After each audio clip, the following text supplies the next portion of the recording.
Hey, what is up guys, mkbhd here, and this is a virtual reality headset. It's a pretty simple one obviously, but that's what it is.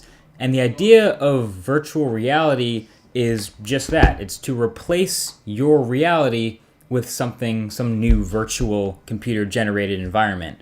And it could be some game or some environment you walk around or some video that's playing all around you when you look around.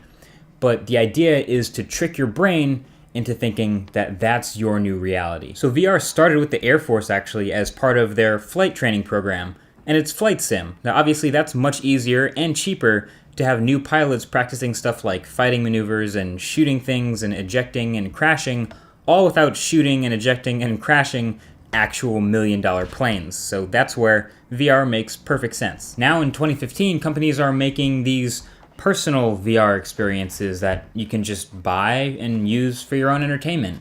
All you have to do is just put it on your face. So they do this by taking over your sight. So just like we use headphones to completely take over our sense of sound, this headset totally takes over your vision. Inside this one, Google Cardboard is a pair of lenses and a place to hold your smartphone, which becomes your screen and your VR engine. Now there are actually two kinds of VR headsets. Type 1 is the accessory that you plug your smartphone into that becomes the screen. So something like Google Cardboard or Samsung's Gear VR.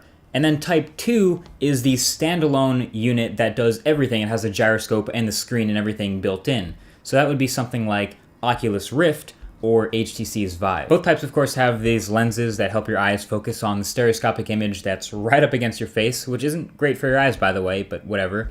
And they all have this gyroscope and accelerometer that help track your head movement, and that's what helps put you in your own little world. So I got to take a closer look at one of the second type at Mobile World Congress this year, the new HTC Vive. And this is something people were getting really pumped about. It's a prototype for now, and the final version might not look exactly like this, but it's an entirely self-contained VR headset that you can just pick up and put on your face and be immersed. Of course, it's a little more complicated than that, but you have all these little dots around it for sensors. So you actually need to set up little sensors around you to track your head in 3D space. Oculus Rift also has some similar looking sensors for the same reason. It's tracking your head. So on one hand, that's going to be awesome for immersion. The more accurate these sensors can be, the more closely it'll mirror your head movements. So since you're in 3D space, you can literally move your head forward and peek around a corner, which is pretty awesome. But on the downside, that does require having a little bit more space to actually set up your VR experience, which sounds kind of like a pain.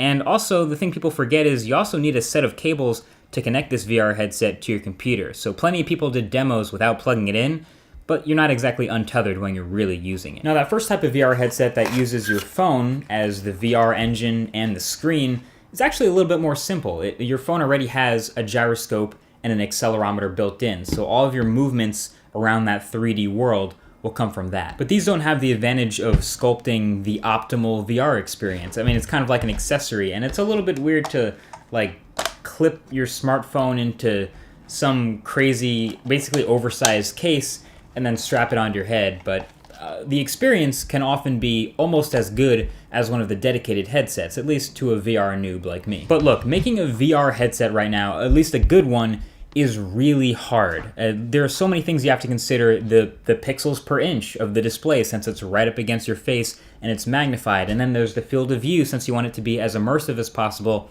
And the pixels per degree, since everything's magnified and so close to your face. There is good hope though. I've never seen an industry go so fast from zero, like almost nothing, to 5 or 6 major players so fast. You've got Oculus Rift, you have Samsung Gear VR, you have Google Cardboard's been out for a year, HTC Vive is on its way, it's coming, Sony Project Morpheus is also coming. I would actually even say that Microsoft HoloLens, although that headset from Microsoft that everyone's talking about the experience of is not virtual reality, that's actually augmented reality. And so virtual reality and augmented reality are two slightly different things. So to clarify, virtual reality is replacing your entire reality. So you're immersed in this new world with nothing left from the real world. Augmented reality is just that. It's augmenting your reality a little bit. It's adding some things and combining it with the real world. And oftentimes that'll be in the form of an overlay or seeing something on top of a real world object. Google Glass also does the same thing, so you can have useful information sort of in the corner of your vision. Not totally virtual reality, but some neat augmented reality tricks. But what really separates VR and what makes it so impressive is the immersion factor, the fact that you're totally in this world. So just like with headphones on when you can't really hear anything else other than the music you're listening to, with a VR headset, you're essentially blindfolded and put into this entire new world with whatever the artist makes. Virtual reality content will take off when there is a lot of virtual reality stuff to look at. Like 3D TV would have only made it if people everywhere started making 3D videos. Now, obviously that didn't happen, and there's a risk that virtual reality might not ever happen too because of that. But I think there's at least something special here that 3D TV might not have had. I think the first time someone sees a 3D TV that works really well, their reaction might be, oh, wow. But the first time someone sees like Oculus Rift or gets a really good virtual reality demo, they're like, wow, this is impressive. And that's what makes it so cool. So yeah, the next time you're considering whether or not virtual reality will become a thing or not, think about what would you do with it. So thanks for watching. I'll talk to you guys in the next one. Peace.